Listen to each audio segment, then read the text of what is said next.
lagi tayong magtanod sapagkat di natin talos ang pagbabalik ni Jesus. Alleluia, Alleluia, Alleluia, Alleluia, Alleluia, Alleluia, Alleluia.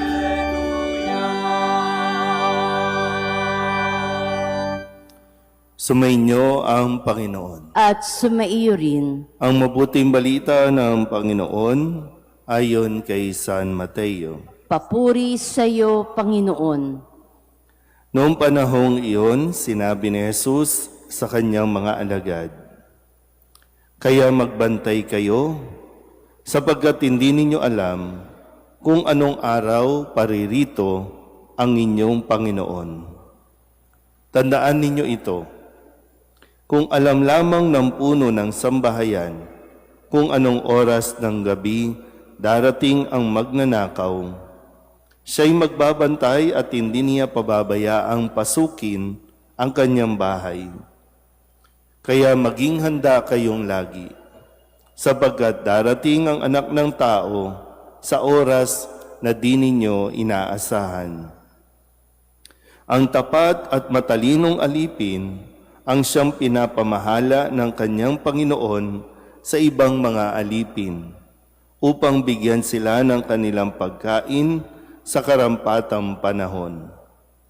Mapalad ang aliping iyon kapag dinatnan siyang gumagawa ng gayon sa pagbabalik ng kanyang Panginoon.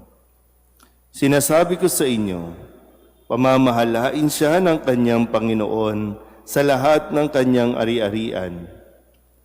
Ngunit kung masama ang aliping iyon, sasabihin niya sa sarili, matatagalan pa bago magbalik ang aking Panginoon at sisimulang bugbugin ang kanyang mga kapwa alipin at makipagkainan at makipag-inuman sa mga lasenggo. Babalik ang Panginoon ng aliping iyon sa araw na hindi niya inaasahan at sa oras na hindi niya alam. Buong higpit na parurusahan siya ng Panginoon at isasama sa mga mapagpaimbabaw. Dooy tatangis siya at magngangalit ang kanyang ngipin. Ang mabuting balita ng Panginoon. Pinupuri ka namin, Panginoong Hesukristo. Isang magandang umaga po sa inyong lahat. Ngayon po ay Huwebes. At ngayon ay ginugurita natin ang kapistahan ni Santa Monica. Siya po ang ina ni San Agustin na siya rin naman nating ipagdiriwang bukas. Sa ating ebanghelyo, narinig natin ang paggamit ni Jesus ng pangkanyang upang ipaliwanag ang mabigat na responsibilidad sa mga mayroong katungkulan. Kung babalikan natin ng konti, kausap niya dito at kaharap niya rin ang mga pariseyo, mga iskriba, at talagang tahasang sinasabi niya sa mga ito na kaawa-awa kayo dahil kayo na mga mapagpaimbabaw. Gumamit siya ng katulad kayo ng mga libingan, maganda at maputi sa panlabas, pero sa loob ay nabubulok. Nagpapataw kayo ng mga yung alay at mas pinapahalagahan yung mga handog kaysa ang pagpapatupad ng mga katarungan, ng kapayapaan. At kaya ngayon ay ito muling pinaaalala niya na dapat maging tapat at matalinong alipin. Yun nga lang, may hirapan talaga kapag hindi natin inunawa ang salitang alipin. Kapag sinabing alipin, ay talagang para bang mababang uri. At kung ang isang tao mataas ang pagtingin sa kanyang sarili, ay hindi niya ito matatanggap. Hindi ako alipin. Pero paulit-ulit naman na sinasabi ni Kristo na tayo ay mga lingkod. at ang lingkod ay alipin. Kaya pag hindi natin nagamit, hindi natin inayos, inunawa na mabuti ang konteksto ng bawat salita na sinasabi sa atin, may hirapan talaga tayo. Sabihin nyo nga po, alipin. Kahit doktor ka, alipin ka. Kahit anumang profession mo, kahit pari, alipin tayo pagdating sa Panginoon. Na alipin, pero tayo ay pinagkakatiwalaan. May ipinagkakatiwala sa atin na dapat at inaasahan na gagampanan natin ito ng buong katapatan, buong katalinuhan, buong kapakumbabaan. Pag sinabing alipin at nasaktan ng pride mo, may hirapan ka talaga dito. Pero sabi, kahit na wala ang Panginoon, kumilos tayo. Magtrabaho tayo. Dahil hindi natin alam kung kailan ang oras, araw ng kanyang muling pagdating.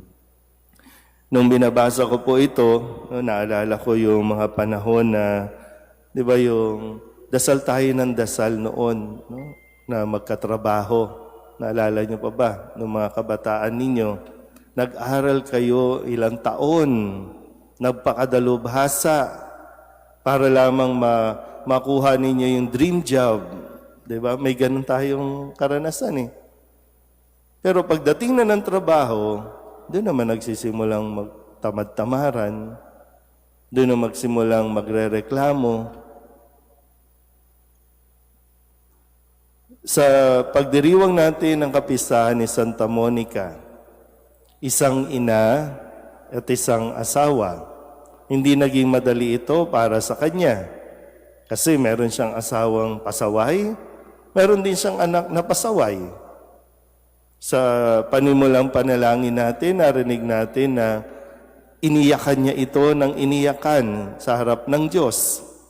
Pero si Santa Monica, siya ay isang lingkod ng Panginoon, isang alipin ng Panginoon, na kahit anong hirap ang maging asawa, ang maging ina, ginampanan niya ito ng buong katapatan hanggang sa araw na siya ay balikan ng Panginoon at kunin ng Panginoon. Kaya ngayon, ginugunita na natin ang kanyang kabanalan, ang kanyang tagumpay sa gitna ng hirap na kanyang pinagdaanan.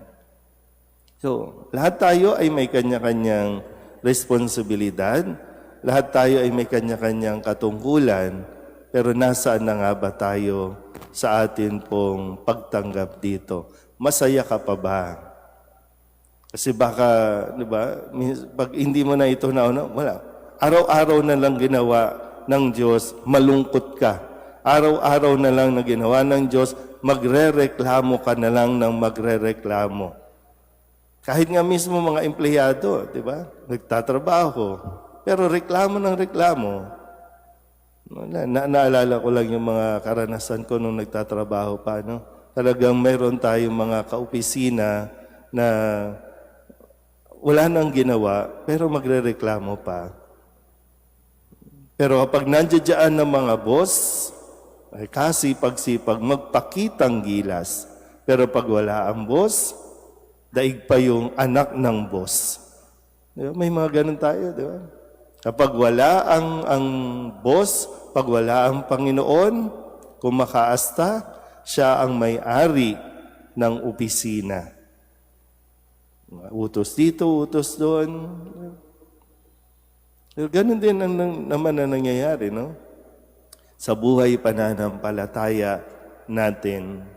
Hindi tayo pwedeng kung kailan lang mayroong mga bagyo, kung kailan lang may problema, doon lang tayo magsisipag, magdasal at magsimba. So, kahit na malusog tayo, malakas tayo, matuto tayong gumanap ng ating responsibilidad at lalo tigit magsabuhay ng ating pananampalataya. Amen?